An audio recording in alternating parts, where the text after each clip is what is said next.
Hello दोस्तों, मैं doctor Narpat Solanki Bangalore से।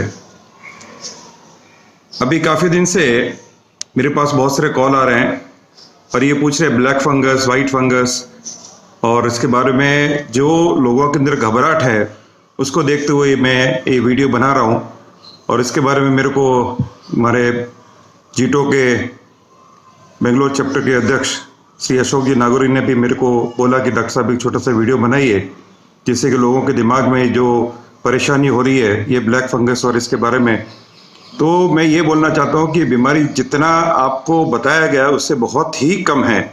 इसमें कोई घबराने की ज़रूरत नहीं है और ये कोई नई बीमारी नहीं है। ये कोई कोरोना से इसका डायरेक्ट रिलेशन कभी भी कुछ भी नहीं है। ये क्या हुआ है कि ये मीडिया ने जो भी टीवी के ऊपर है या अपने न्यूज़पेपर में देखते हैं वो लोग एक टीआरपी के चक्कर में इतनी सारी इसने हवा खड़ा कर दिया है। मैं ये नहीं कहता कि बीमारी नहीं है, बीमारी है। जब मैं पढ़ता था, आज से 35 साल पहले की बात कर रहा हूँ, कि तब भी ये बीमारी होती थी। और ये बीमारी ऐसी है कि किसी एक से दूसरे में कभी भी नहीं जाती है।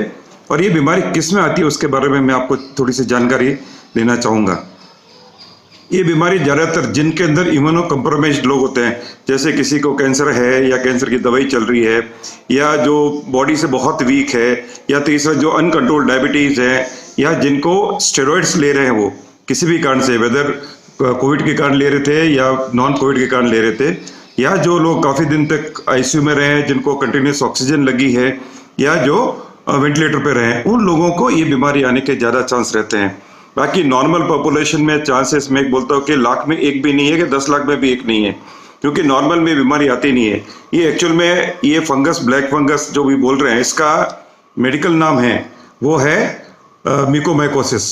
और ये ब्लैक और वाइट ये दोनों का आपके चक्कर में पड़ने की जरूरत नहीं है। ये डिफरेंट डिफरेंट वेराइटीज़ है, वेरिएंट्स हैं जो एक ही फंगस के अलग अलग होते हैं। जो फंगस जो क्या होती है कि जैसे अपने ब्रेड होती है या रोटी बड़ी है, बासी रोटी होगी, 1 या 2 दिन के बाद में अपन देखते हैं उसके ऊपर जो फंगस आ जाती है, उसको फूलन बोलते हैं अपन। तो वो फंगस है, वो की वो चीज़ यहाँ होती है। जहाँ पे भी नमी ज़्यादा होगी वहाँ पे ये फंगस ग्रो करती है। बट अनफॉर्चुनेटली क्या है कि जब भी बॉडी में ये फंगस आ जाती है तो इसका इलाज जरा मुश्किल हो जाता है। पर सबसे पहले मैं वापस ये बोलना चाहता हूँ कि ये बीमारी बहुत कॉमन नहीं है। ये उन्हीं लोगों का है जो मैंने आपको पहले बताया, वो लोगों के लिए है। और क्या होता है कि जब भी कोई भी आदमी ज़्यादा दिन तक कंटिन्यूस ऑक्सीजन पे रहा तो आपने देखा होगा कि जब भी जो ऑक्सीजन आती है एक बॉटल के थ्रू जिसमें पानी भरा होता है उसके थ्रू आती है, वो ऑक्सीजन को वेट करने के लिए, ह्यूमिडिफाई करने के लिए रखते हैं, क्योंकि ड्राई ऑक्सीजन शरीर में हम नहीं ले सकते, उसमें थोड़ी सी नमी होनी चाहिए। तो भी क्या होता है कि कंटिन्यूसली लेते लेते जब नमी ज़्यादा है और उस बॉटल में पानी अगर कोई कारण से इन्फेक्ट हो गया है या ट्यूब इन्फेक्ट हो गई है या 5 से 7 दिन 10 दिन तक अपन को ऑक्सीजन चली और ऑक्सीजन ट्यूब साफ नहीं की, तो उसमें कभी कभी ये जो फंगस है वो उसमें आ जाती है और वो नाक में जाती है। सबसे पहले फंगस नाक में ही जाती है, कि मुंह में वगैरह में डायरेक्टली नहीं आती है।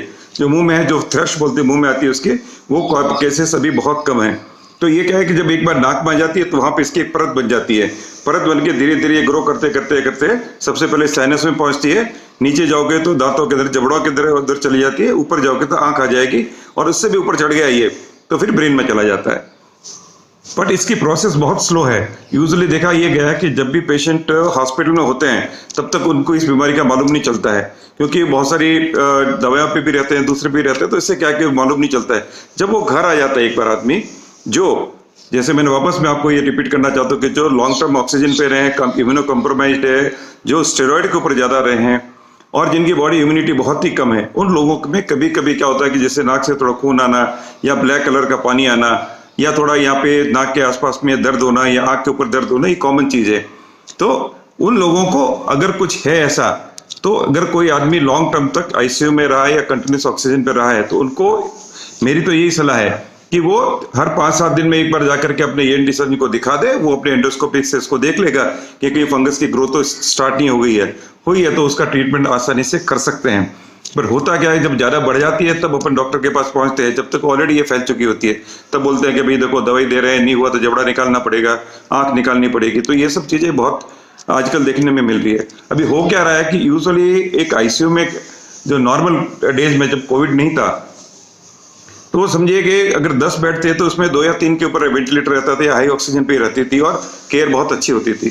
अभी क्या इतनी मारामारी है बेड्स की कि भाई ऑक्सीजन बेड चाहिए, किसी को आईसीयू में बेड चाहिए, किसी को वेंटिलेटर चाहिए। अब एक पेशेंट गया नहीं और दूसरा पेशेंट आता है, वो बाहर खड़ा है, वो मरने वाला है। तो जब हमारे यूजुअली क्या होता है कि 2 से 3 घंटे हमको पूरा इसको क्लीन करने में लगता है। एक बेड को जब खाली होता है उसको साफ करो, उसको सैनिटाइज करो पूरा, उसके बाद में जितने भी कंज्यूमेबल सब चेंज करने पड़ते हैं, उसके बाद में ही नेक्स्ट पेशेंट को ले सकते हैं। पर अभी की पोजीशन में ऐसा है कि कोई आदमी 1 मिनट के लिए भी तैयार नहीं है कि नहीं साहब डालो, जो भी होगा देखेंगे। और डॉक्टर को भी यही करना पड़ता है, चलो एक बार तो डालो, बचेगा तो फिर बाद में देखेंगे। तो ये हालत में कई बार थोड़ा सा जो हाइजीनिक लेवल है वो भी कम हो जाता है। और दूसरा, इतनी दिन तक जो भी जिसने भी कोविड की भी दवाएं ली है जिसमें स्टेरॉइड एक मुख्य है, तो वो स्टेरॉइड इसलिए देना जरूरी है कि अगर नहीं दोगे तो आदमी ऐसे ही मर जाएगा। नहीं मर गया तो उसको फिर क्या कर सकते हो। तो इसलिए स्टेरॉइड इज लाइफ सेविंग। तो मैं ये नहीं कहूँगा नहीं स्टेरॉइड नहीं लेना चाहिए, ये जजमेंट है डॉक्टर का भी। इसको लगेगा कि भाई इन्फ्लेमेशन ज्यादा है तो उसको दबाने के लिए सिवाय स्टेरॉइड के कोई लेना देना कोई दूसरी दवाई है ही नहीं, तो ठीक है स्टेरॉइड लेंगे। पर स्टेरॉइड के बाद में जो इसके साइड इफेक्ट आ रहे हैं उसके लिए आप 4-5 दिन में या 7 दिन में एक बार जाके अपने ENT सर्जन को, डॉक्टर को दिखा दो कि भाई मेरे को कोई ऐसी प्रॉब्लम तो नहीं है, या आपको कोई सिम्टम है कि जैसे मैंने आपको 4-5 सिम्टम बताए थे कि वो सिम्टम है तो आप उनको जरूर दिखाइए। पर इसमें जो percentage of the infected patient with mucormycosis इस बहुत ही कम। 1000 में से अगर 1000 आदमी आईसीयू में एडमिट हुए हैं तो 4 या 5 को ही हो सकता है। और ऐसा नहीं कि 5 को हो गया तो उनका पूरा खत्म हो जाएगा, उसमें से काफी बच भी जाते हैं। पर अनफॉर्चुनेटली क्या है कि इसकी जो दवाई अभी अवेलेबल है वो एम्फोटेरिसिन भी है, जो लाइफोलाइज्ड होती है वो ही अभी तक अवेलेबल है। टैबलेट्स वगैरह इतने ज्यादा कारगर नहीं होती है, तो डॉक्टर देते हैं। पर अभी सडनली जिस हिसाब से स्प्रेड हुआ है तो हर दवाई अभी कम हो गई है, एम्फोटेरिसिन भी नहीं मिल रही है। तो मैं आपसे सबसे निवेदन करूंगा कि आप कोई भी दवाई को लेकर के घर में मत रखना कि मेरी जरूरत पड़ेगी। तो मैं आपको कल का एक वाक्य बताऊं, तो मैं अपनी ओपीडी में बैठा था, कल मैंने करीब 20 मेरे आंख के पेशेंट देखे, तो उसमें से 10 तो इसके लिए आए थे कि साहब थोड़ा यहाँ पे दर्द हो रहा है, मेरे आंख के ऊपर दर्द हो रहा है, आंख थोड़ी लाल हो गई है, नाक के आजू बाजू में दर्द हो रहा है, कि साहब मेरे को कहीं ब्लैक फंगस तो नहीं हो गया। और मैं हंसता रहा, मैंने कहा भाई आपको क्यों आएगा ब्लैक फंगस, आपको तो कोई चांस ही ना, तो आप हॉस्पिटल में गए और हॉस्पिटल भी गए तो 2 दिन में वापस आ गए, तो आने का चांस नहीं। तो ये डर जो है वो निकाल दीजिए, मैं अभी बोलता हूँ, डर बिल्कुल निकाल दीजिए। आपने कभी भी करो हॉस्पिटल में नहीं गए, अगर आपको कोविड आके घर में ठीक हो गया है या कोविड के लिए 5-10 दिन हॉस्पिटल में रहे, आपको ज्यादा ऑक्सीजन नहीं लगी है, आप निश्चिंत रहिए, आपको कुछ नहीं होने वाला है, निश्चिंत रहिए, मैं आपको भी बोल देता हूँ, ठीक है ना। तो इसके लिए बात पर घबराइए मत कि ये हो जाएगा मेरे को, वो हो जाएगा, नहीं होने वाला है। मैं आपसे फिर एक ही बात निवेदन करूंगा कि आप ये म्यूकोमाइकोसिस का दिमाग से निकाल दीजिए। मीडिया जो बता रहा है, कभी व्हाइट बता रहा है, कभी ब्लैक बता रहा है, मेरे को तो लगता है कभी ये पिंक और ब्लू भी ले आएंगे। इनको कुछ ना कुछ मसाला चाहिए वो दे रहे हैं। मैं ये नहीं कहता कि वो गलत कह रहे हैं, पर वो आउट ऑफ प्रोपोर्शनल चीज बता रहे हैं, उनके लिए कोई नई चीज होगी। अरे भाई तो बहुत पुरानी बीमारी है और every hospital knows about it कि भाई जब भी लॉन्ग टर्म में है तो म्यूकोमाइकोसिस एक कॉमन सुपरएडेड इन्फेक्शन बोलते हैं, वो तो सुपरएडेड इन्फेक्शन है, ठीक है मानते हैं।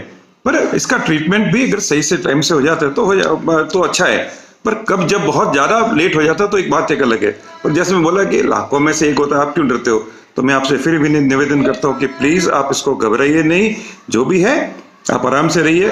अगर आपको बहुत दिन तक आप आईसीयू में रहे, आप 4-5 दिन में डॉक्टर साहब के पास जाइए, अपने ENT वाले के वो क्या बोलते हैं, या आंख वाले डॉक्टर आंख की प्रॉब्लम तो आंख में जाइए, और आपको कोई तकलीफ नहीं आने वाली है, मैं आपको अभी भी बोलता हूँ। Thank you very much, thank you for listening once again, thanks.